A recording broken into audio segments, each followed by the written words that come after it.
Right. இப்போ பார்த்தீங்கன்னா நாங்கள் ஒரு மாதிரி பேண்டை இப்போ நாங்கள் செட் பண்ணி வச்சுருக்கிறேன். 3 ரோ இருக்கிறாங்க. இப்போ இந்த இடத்துல இன்னொரு சைட் ட்ரம் இல்லை.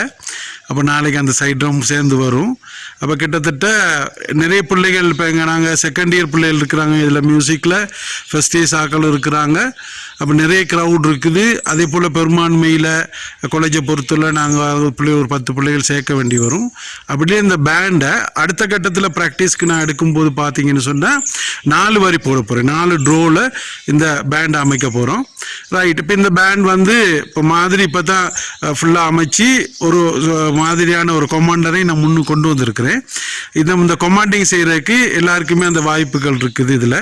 அப்போ ஒரு ஆளை நான் இன்னைக்கு டீட் பண்ணு அப்படின்னு சொல்லியிருக்கிறேன். சரி, ரைட். இப்போ ஸ்டார்ட் பண்ண போகிறாங்க. ரைட், கொமாண்ட் ஸ்டார்ட் பண்ணு.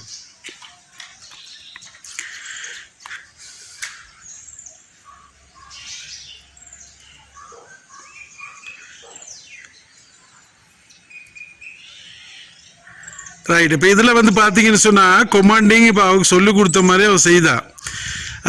ஆனால் இப்போ மேலே எடுத்து கொமாண்டிங் கொடுத்த பிறகு சைட் ட்ரம் கவுண்டிங்க்கு போயிடணும். சரித்தானே? அப்போ இப்போ நான் திரும்ப ஒருக்கா செய்ய சொல்ல போகிறேன். ரைட், திரும்ப ஸ்டார்ட் பண்ணுங்க.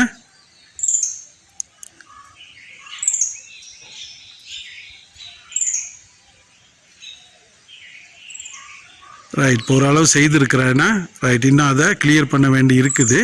ரைட். இப்போ சைட் ட்ரம் கவுண்டிங் கொடுங்க. கவுண்டிங் கொடுங்க.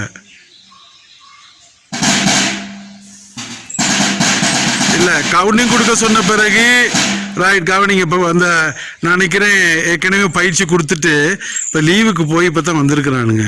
அப்போ அதனால இப்போ சொன்னோன்னா திரும்ப புரியலை. கவுண்டிங் பிள்ளைகள் கவனிங்க. ஏற்கனவே ஸ்டிக்ஸில் கொடுக்கணும். ரெடி தானே? 1 2 3 4 ஸ்டிக்ஸில் கொடுத்துட்டு தான் போகணும். அப்போ தான் சைட் ட்ரம் ரெடி ஆகுங்க. ரைட். இப்போ ரெடி ஆகுங்க பாப்பா. இங்கே ஒரு ஆள் ஸ்டிக்ஸ் கொடுங்க.